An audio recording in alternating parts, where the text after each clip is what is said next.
Buen día, amantes de la sabiduría. Les doy la bienvenida al Jardín de la Filosofía, un nuevo programa de la sección Expansión. Para quienes conocen con este video el canal, les explico que esta sección del canal se llama así porque es relativamente una expansión de los temas principales o del programa principal, que está más editado, ya más tiempo, tiene un carácter más visual, tiene más imágenes, fragmentos de video, etc.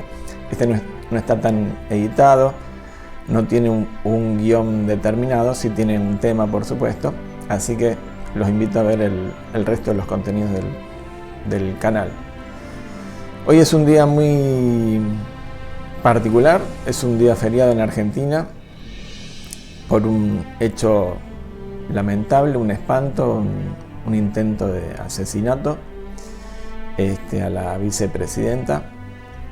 Así que hoy más que nunca repetimos lo que decimos al final de todos los programas, que es paz a todos los seres. No voy a hablar más de eso, voy a ir al tema del programa.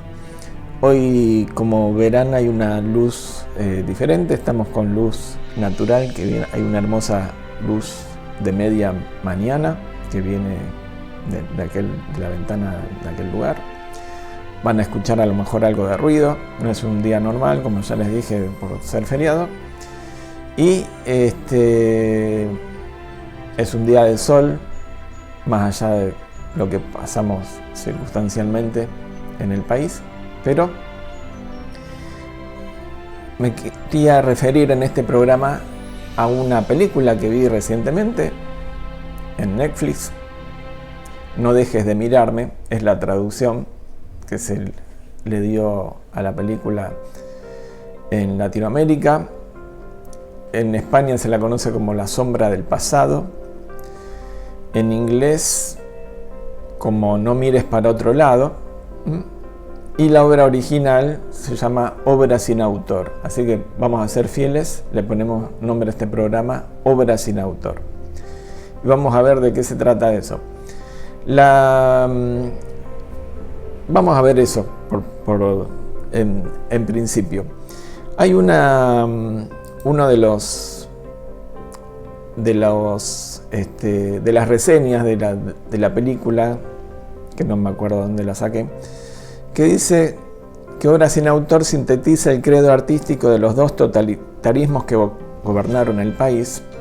La acción transcurre en Alemania, o una mitad de él en el caso del comunismo. La obra clásica, aria, que expresaba el Volk, el pueblo, más allá de todo individualismo, y el realismo socialista, que también despreciaba el ich burgués, que significa yo, tal como le insiste uno de sus profesores al protagonista, el pintor Kurt Barnett. Yo decidí colocar el nombre original porque la obra aparece sin autor, pero no para mí en relación a estas expresiones ideológicas, sino algo que tiene que ver con lo que estuvimos viendo el último programa de expansión y que hemos tratado de cierta forma en algunos otros programas, algunos del sitio principal o del programa principal, mejor dicho, que es acerca de esta visión del yo y del no yo. El último programa de expansión hablamos del enactivismo, así que les pido que lo vean. Y también les pido, por supuesto, que si no vieron la película, que la vean antes de ver este programa en la medida de lo posible, y si no, bueno. La película dura 3 horas, o sea, este video va a estar aquí por varios años, así que los puedo esperar. Vean la película y después vean este video para no influirlos, o más que nada para no contarles el final. Les voy a contar el final, les voy a mostrar algunos fotogramas de la película, o muchos fotogramas de la película. Decidí hacer eso por el tema de los derechos de autor y para no tener problemas. Para resumir, más que nada, para que esto no se extienda durante 2 horas. Voy a ir avanzando en forma secuencial, por ahí vuelvo para atrás, que sea lo que sea. Esta película entonces trata, algunos le dirán que trata de una cosa que tiene que ver más con algo histórico, con el arte precisamente, o con el arte y su relación con la política. Yo lo que vi, digamos, lo que me atrajo, que trata esta cuestión del yo que hablábamos, la cuestión del individualismo, del enactivismo, miren el programa de expansión número 6, la conexión con el todo, eso es algo que me interesó mucho y lo vamos a tratar. Cuestiones individuales que se resuelven sin voluntad, gracias al arte y al amor. Yo estoy mirando notas, les aclaro, es el machete que tengo acá adelante. Machete le decimos en Argentina, viene de la jerga estudiantil de la escuela secundaria más que nada, un lugar donde uno se copian las pruebas ilegalmente. Yo lo tengo acá para no perderme en esta exposición, para que no haya baches tampoco. Entonces, en esta película da la impresión de que la belleza se impone al drama existencial. Es un drama terrible lo que viven los personajes, y es una representación de la existencia del drama humano también, ¿no? Es un ejemplo de este drama humano y de cómo surge esta propuesta que es una salida para este drama. La película la historia está basada en una historia real, que es la de Gerhard Richter, un artista de la cual estuve luego examinando un poco su obra, que es muy prolífica y extensísima y llega hasta el día de hoy. Tiene 90 años este artista. La mayoría de las cosas de la película tienen que ver con cosas que pasaron realmente, aunque nos parezca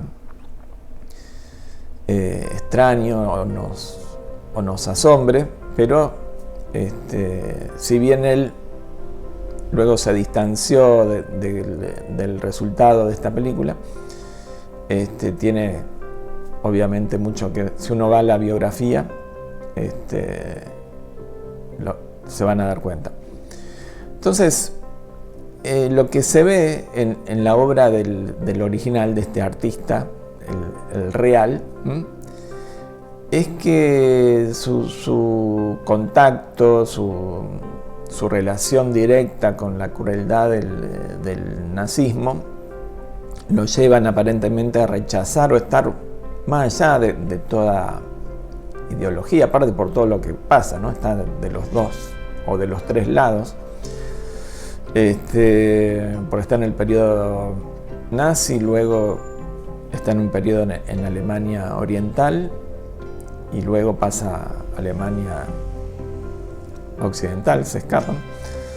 Entonces, este rechazo, digamos, de toda ideología y también algo que va surgiendo con el tiempo y que lo expresa también en parte de su obra, de paisaje, una relación directa con la naturaleza. Entonces eso se ve y hace que este nombre de obra sin autor sea también adecuado para describir la trayectoria de este artista que ha sido muy, muy variada. El nombre con el cual aparece el artista en la película es Kurt, y Kurt significa valiente. La acción transcurre o comienza en Dresde, 1937, y a lo largo de la película van a pasar 3 décadas, más o menos, sí, 3 décadas, desde que él era chico, desde que este artista era chico, hasta que alcanza su consumación. Y esta consumación aparece en el film como algo que va más allá de la trayectoria de un artista y que tiene que ver con una relación del individuo con la totalidad, con lo sagrado. En la película comienza, digamos, con la visita a la exposición de arte degenerado. No nos vamos a ampliar con esto, pero búsquenlo, que existieron, fueron reales. El régimen nazi denunciaba con esto las obras de las vanguardias del arte moderno y que lo consideraban modas pasajeras contrarias al arte alemán, que estaba edificado en valores eternos, ¿no? El que se intentaba propugnar por el régimen. Entonces su tía, él va acompañado de su tía, más bien su tía lo lleva a ver estas obras en Dresde, le confiesa que a ella le gusta ese arte que están denostando, ¿no? Entonces vuelven a su ciudad, a donde están viviendo ahora, porque han tenido que dejar la ciudad porque su padre, que es profesor, se negó a afiliarse al partido nazi.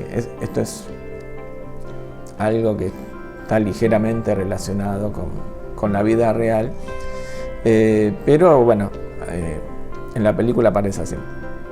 Entonces, al regreso de esta exposición, sucede esta primera escena en el atardecer, en tonos azulados, en donde se ve a Elisabeth, la tía de Kurt. Le hace una simple señal a los choferes que están ahí en el punto de encuentro de los colectivos, que hagan sonar la bocina al mismo tiempo. Cuando yo digo colectivos, en Argentina nos referimos a los buses, a los ómnibus, también se dice. Entonces, que hagan sonar la bocina al mismo tiempo, como si fuera una verdadera sinfonía urbana, ¿no? Entonces ella entra en éxtasis al sentir esa música elevadora, ¿no? Parece como que estuviera fuera de sí, pero uno la ve que está en sus cabales en ese momento. Y con esa mínima percepción, que es un conjunto de bocinas, se transporta a algo elevado, tiene una experiencia mística. En la siguiente escena,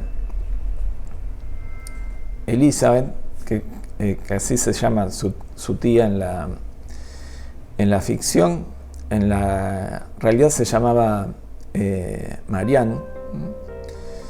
Elisabeth es un nombre de origen hebreo, lo pueden encontrar en la Biblia, que significa mi Dios, él, esa palabra, esa sílaba significa Dios, significa mi Dios es abundancia, se puede traducir así.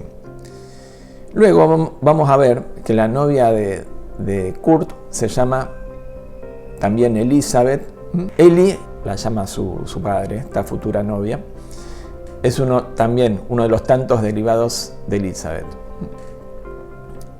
En la realidad, tanto su primera novia, luego esposa, y su tía se llaman las dos Marianne. En esta escena, Elisabeth está tocando el piano desnuda. Se ha sacado toda la ropa, la dejó desparramada, y Kurt, el pequeño Kurt, se encontraba dibujando al mismo tiempo una mujer desnuda en el piso superior. Él intenta desviar la mirada, su tía le dice no mires para otro lado, y se queda tocando una sola tecla, la que tiene todo el poder de la música, de la vida misma, del universo entero, que es la misma nota con que suenan aparentemente las bocinas de los colectivos. Esa nota que se repite como si fuera una especie de om, de mantra, el sonido de la creación. esa nota que es un misterio, que es un secreto, es una puerta a la verdad, y al mismo tiempo esa verdad que está identificada o asociada con la belleza, con la bondad.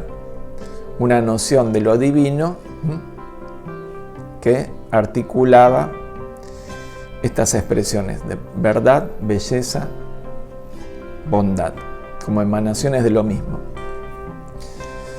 Elizabeth dice que la gente busca el código del mundo y está aquí, dice como conmovida, exaltada.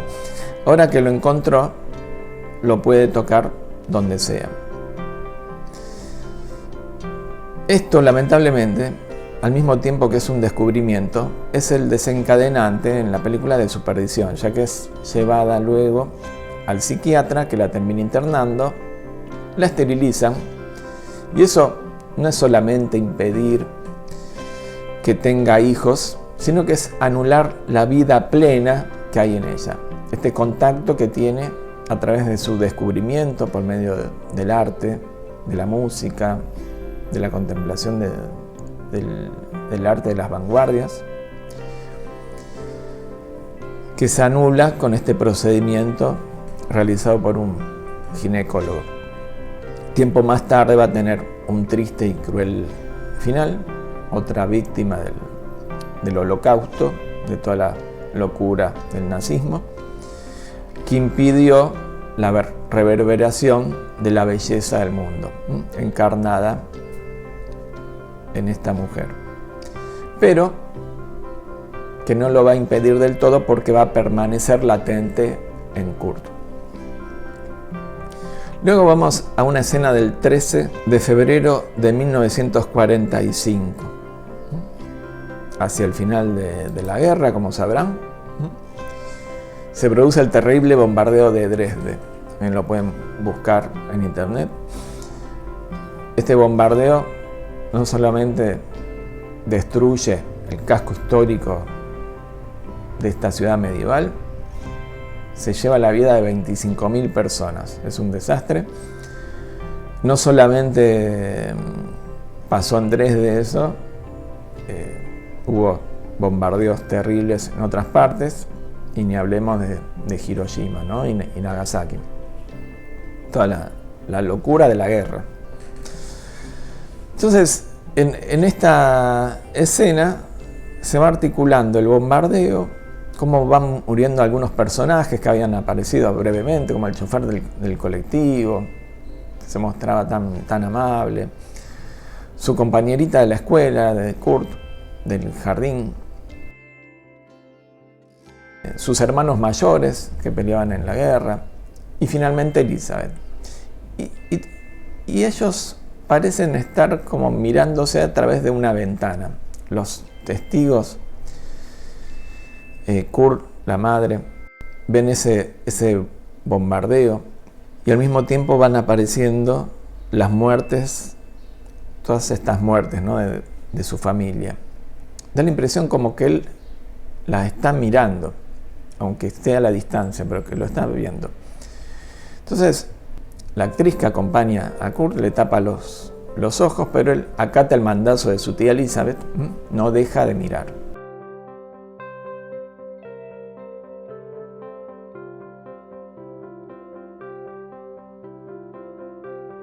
La siguiente escena es una escena mística. 1948, o sea, 3 años después.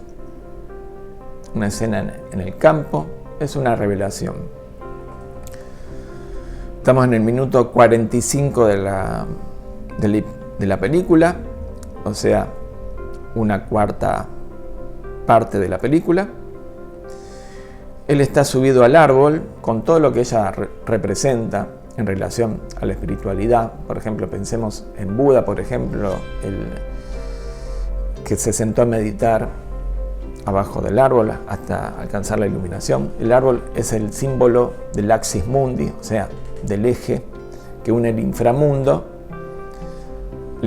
con la tierra y con el cielo. Kurt contempla ese paisaje rural, la brisa que mueve los cultivos, como si fuera toda esa serie de plantas se mueve al unísono, como si fueran un oleaje. En un día donde el sol asoma entre las nubes. Y esta revelación ocurre en un segundo, pero es un antes y un después. Es suficiente para transformar completamente su visión y su percepción de las cosas.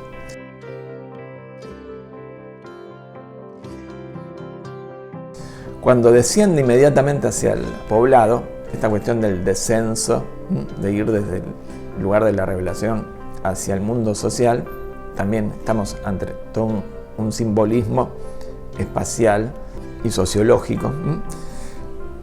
Desciende para comunicar la buena nueva, habla entusiasmadísimo con su padre y le dice que ya no tiene que preocuparse,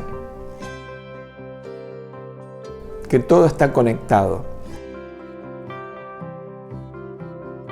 que ya no tendrá miedo.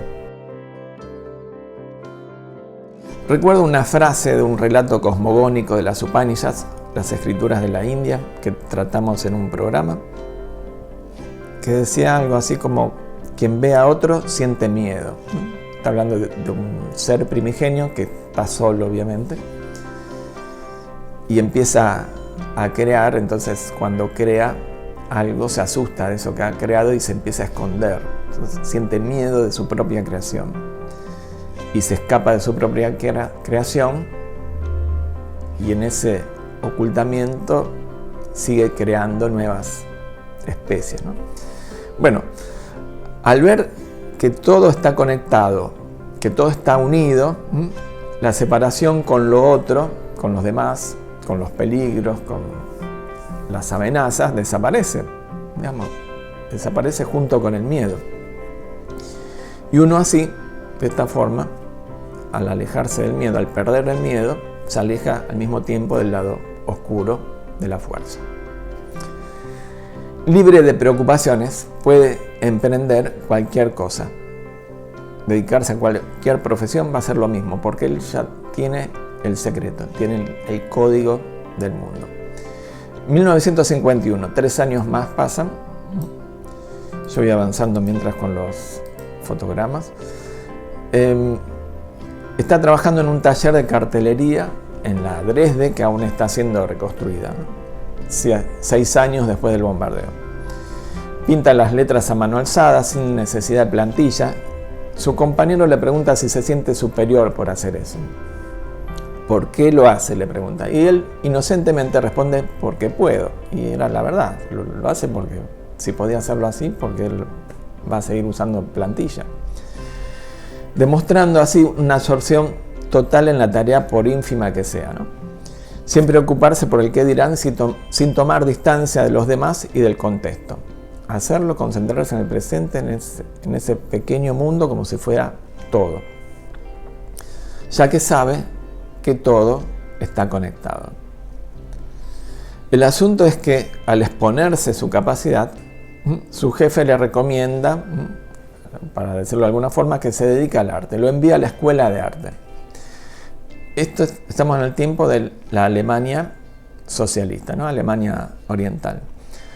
Allí el profesor, en esta escuela de arte, expresa otra forma de opresión, con la creencia de que el arte que se incentiva sirve a las causas del pueblo, minimizando el individualismo. Es el llamado realismo socialista, lo pueden buscar, se llama así, realismo, o se le dio este nombre, realismo socialista. Leo de la Wikipedia, les ahorro la búsqueda. El realismo socialista consideraba que el arte debía referirse únicamente a temas relevantes como la política o el proletariado, mostrando las ideas que debían guiar a la colectividad. El nuevo régimen soviético consideraba reaccionario un arte que se ocupaba de mostrar los pensamientos singulares del creador. La ideología propugnaba la superioridad de lo colectivo sobre el individuo, pero el nazismo también. O sea, por eso para Kurt no debe haber resultado muy diferente este pasaje del atroz periodo anterior a lo nuevo. Por supuesto que hay diferencias, pero hay un hilo conductor. El profesor les habla de corregir su oficio.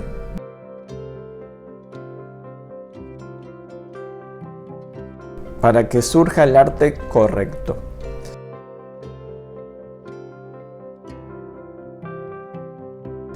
La libertad verdadera, les dice, es la que sirve a los intereses del pueblo. Pero hay que ver quién o quiénes se arrogan esta interpretación de cuáles son esos intereses, ¿no? Esto da para polémica, lo vamos a dejar acá. A continuación le dice que la postura de solo importo yo lleva a la miseria. Ahí estamos completamente de acuerdo. Y Kurt aprueba eso, porque ese yo del cual habla el profesor está desconectado en cierto sentido y no es real, porque la verdad es que todo está conectado. Volvemos a decir esto. Siguiendo el curso de las cosas, Kurt conoce a una chica que se llama igual que su tía, pero insiste en conocer su apodo, que es Ellie, como dijimos antes. Así la llama su padre, que resulta ser su padre, y le vuelvo a advertir, vean la película antes, así la llama su padre, que resulta ser el villano de la película, ¿no? El médico que condenó a Elizabeth, al menos en la película, que la condenó prácticamente a la muerte. Tendría que decir, hago un intervalo, que la tía auténtica no murió, la tía real del artista real, no murió en la cámara de gas, sino que murió en el hospital donde la habían internado. Murió obviamente por consecuencia de toda una política eugenésica que propugnó el nazismo, pero no fue, digamos, en las cámaras de gas. Fue más lenta y atroz, ¿no? Porque murieron de hambre, de enfermedades, de maltratos, de las drogas que utilizaban. Bueno, un desastre. Esa noche, mientras, en la película, volvemos a la película. Esa noche, mientras hacía un retrato de Ellie, la chica que había conocido, su padre se suicida. Y Kurt, en la película, no mira para otro lado, no aparta la mirada. Entonces vemos acá que algo aparece y algo desaparece. Hay un encuentro y hay una pérdida. Todo está conectado. Aparece la nueva Ellie, que trae a esta gran inspiración de su etapa de niñez, la de su tía, y muere su padre, ¿no? Lo biológico. Aparece algo que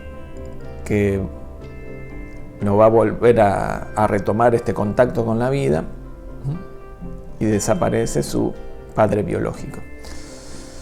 Todo está conectado.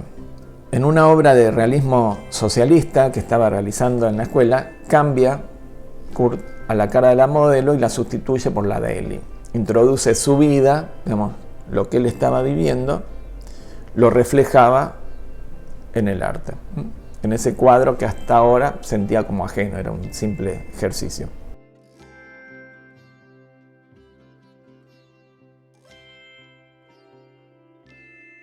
Está la vida que se está formando de un lado y un esqueleto del otro, vida y muerte. Todo, nuevamente, todo está conectado. El médico, el padre, el que envió a la muerte a Elizabeth, él conjuga todo eso. Es el padre de su nuevo amor. Y esto también fue así en la vida real, por eso es una película de realismo fantástico. El mural de la unidad de la clase trabajadora vuelve a integrarlo con su vida, introduciendo a Ellie también que está embarazada. El suegro le dice durante el casamiento: si quieres seguridad en esta vida, hagas lo que hagas, debes ser el mejor. El suegro, durante el casamiento, es el mensaje que tiene para dar, desde el punto de vista del yo. Escena de 1961, 13 de marzo de 1961. 15 años después, aproximadamente, del bombardeo de Dresde. Se escapan. ¿Qué pasa con su obra mural? Que la habían admirado, que lo habían felicitado. Bueno, la tapan. Ya no era que la obra era importante porque estaba al servicio del pueblo. Entonces la tapan, esta obra, que de por sí ya tiene su valor, independientemente de quién la haya hecho. La tapan porque el autor se ha escapado, ha traicionado, la borran por la deslealtad de su autor y no por la obra en sí. Entonces va a la Academia de Arte en Düsseldorf. Ahí conocen una visita guiada, ven a través de una pecera, y esto nos está diciendo el carácter, ¿no?, de los observadores en relación a la obra del que crea. Miran como si estuvieran en una pecera el artista, cuando en realidad están los observadores, ¿no? Parece decir eso. Ven la obra con gracia y fieltro del artista profesor. Vamos a ver por qué hacía eso. Entonces, a continuación tiene la entrevista de ingreso. Él no tiene muestra de obras, porque se escaparon, aparte de sus obras murales, imposible de llevarlas. No se pudo llevar nada de Berlín Oriental, se tuvieron que ir con una cartera, un bolsito, para no llamar la atención. Entonces, lo que va a mostrar en este examen, en esta entrevista, es la persona, no la obra que va a ver con otros ojos el maestro. Le dice el maestro: no te gusta hablar de ti. Tus ojos me dicen que has visto más que nosotros. Luego le comunican las reglas, y una muy importante es que no le pida mostrar su obra, ya que en todo caso, le dice, eres el único que sabe si es bueno o malo. Es una cuestión de yoidad, egocentrismo, relativismo, subjetivismo a ultranza. Creo que podríamos decir, o lo voy a arriesgar yo esta palabra, situacionismo, en el sentido de que el que ha vivido el proceso en un contexto determinado es el artista, en una situación determinada. Por eso es que puede valorar la obra, porque tiene todo el proceso en sí que ha originado esa obra, que luego, si es una pintura, la cuelgan en un muro y está ahí por años en forma estática. Esa obra es como la expresión de toda una vida, de todo este proceso vital. Por eso no le importa, por eso el único que sabe si es bueno o malo es el artista. Si es fiel, digamos, si esa obra retrata una vida real, es buena o está más allá del bien y el mal. Transmite belleza, la belleza de la vida. Si esa obra es resultado de pensar lo que quiere transmitir, una idea que se le ocurrió, que tomó, que leyó en un libro, que quiere hacer tal cosa porque es algo que sabe que se va a vender, bueno, eso es algo que no dice nada. Entonces, el artista es el que ha sentido y experimentado con los 5 sentidos en el espacio, con su cuerpo, con días nublados y con días soleados como el de hoy, con sus pensamientos, con sus emociones. La obra sí es un indicio de eso, como si fuera una huella, pero que expresa una totalidad a la cual hay que ser sensible para experimentarla. El observador tiene que meterse en esa obra para poder captar lo que está atrás de eso, lo que está atrás y adelante al mismo tiempo. Política, arte y libertad. Escena de la clase del maestro, en donde llama a liberarse de las opciones y de lo externo también. Muchas veces escuchamos, o al menos yo las escucho, frases como todo arte es político, o toda educación es política, o toda filosofía es política, cosas por el estilo, ¿no? Para mí esto es un reduccionismo. ¿Por qué es un reduccionismo? Porque se reducen todas las dimensiones de la vida a una sola. Eso me parece una actitud miserable con respecto a la vida, que es mucho más amplia y tiene muchas más facetas y dimensiones y están todas integradas. Esto se puede profundizar y examinar en cada caso, pero enfoquémonos, porque esto también es polémico, en el discurso del maestro, que tiene una visión amplia del sentido del arte y la misión del artista.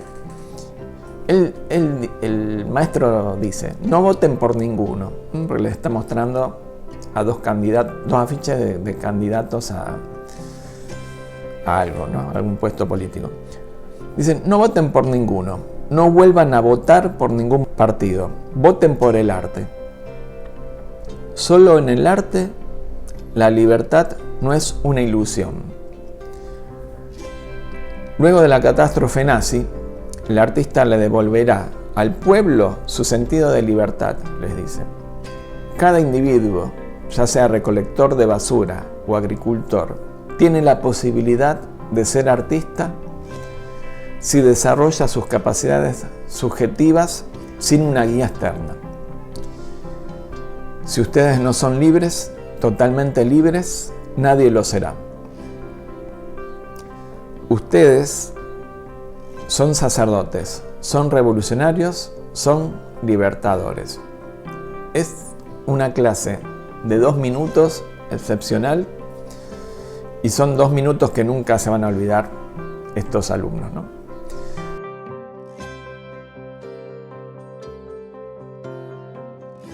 La siguiente clase coloca unas filminas de un artista.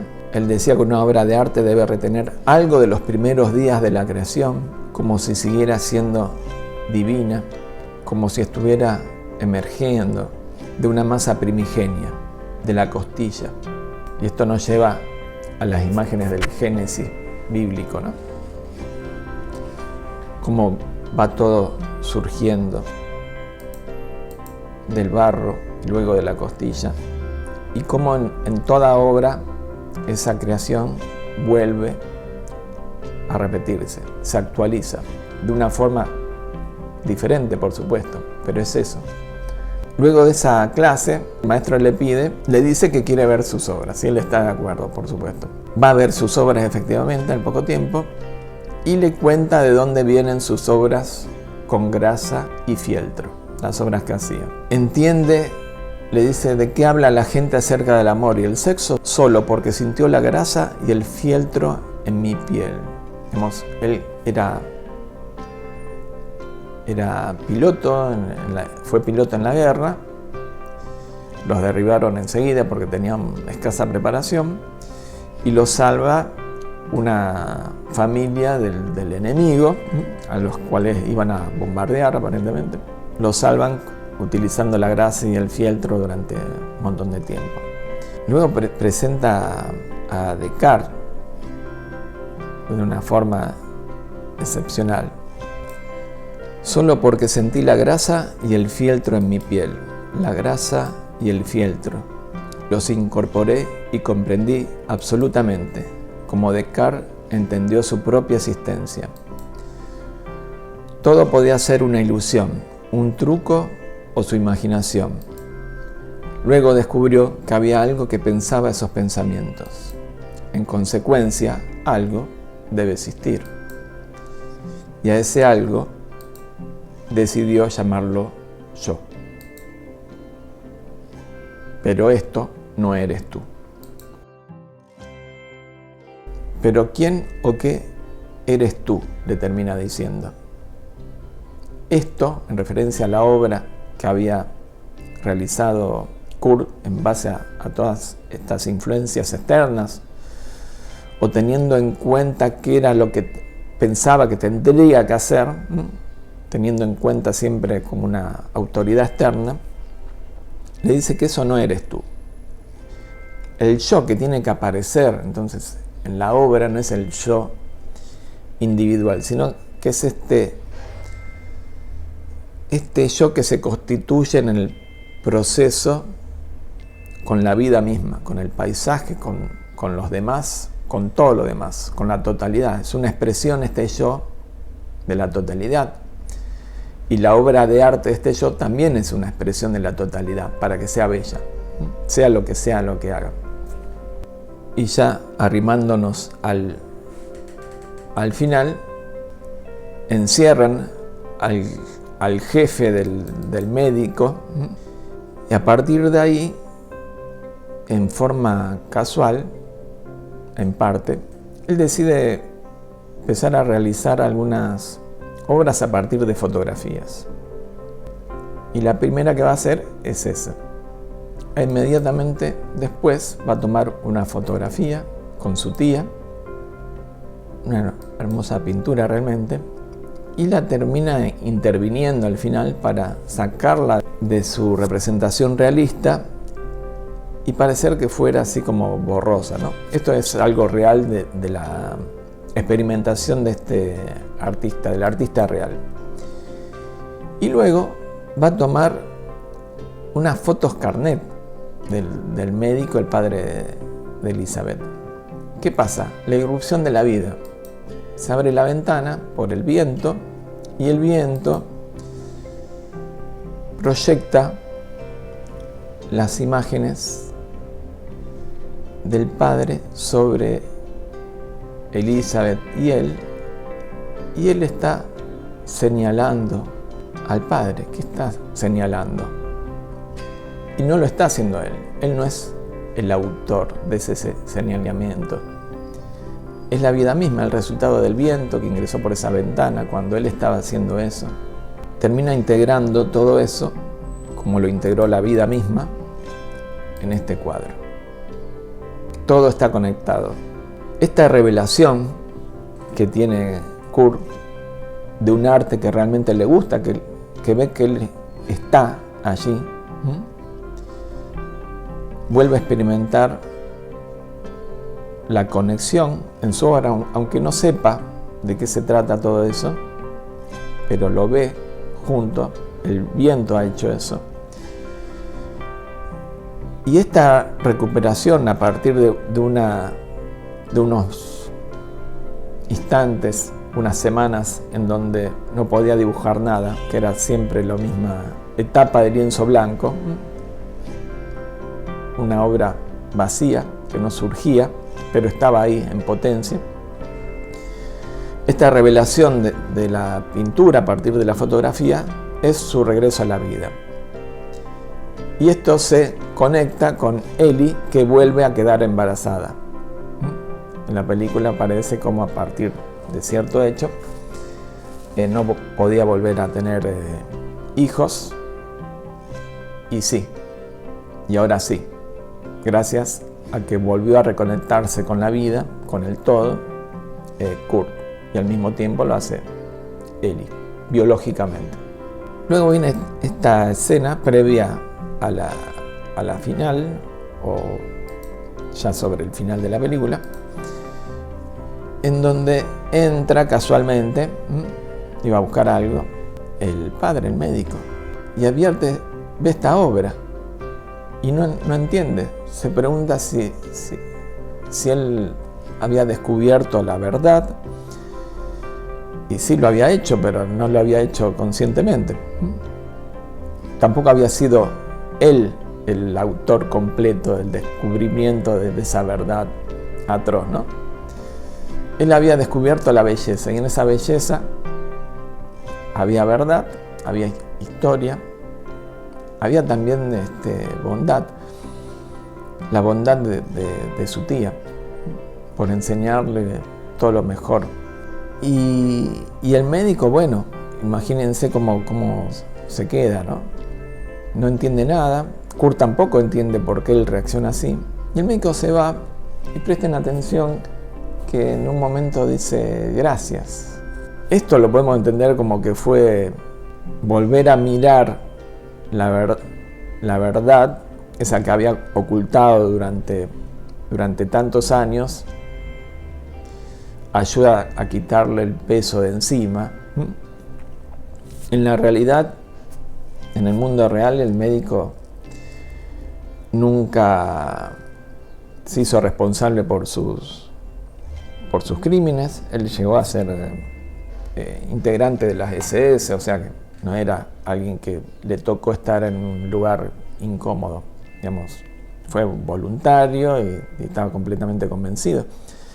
Y se revela así la verdad. Bueno, en la realidad él murió, más de 90 años tenía y nunca tuvo que pagar por sus crímenes, incluso siguió trabajando como médico luego. Bueno, lo increíble que fue el suegro del artista real, ¿no? Bueno, la verdad que es increíble esta película, me gustó mucho. Vamos a una de las últimas partes, cuando él ya es un artista consumado.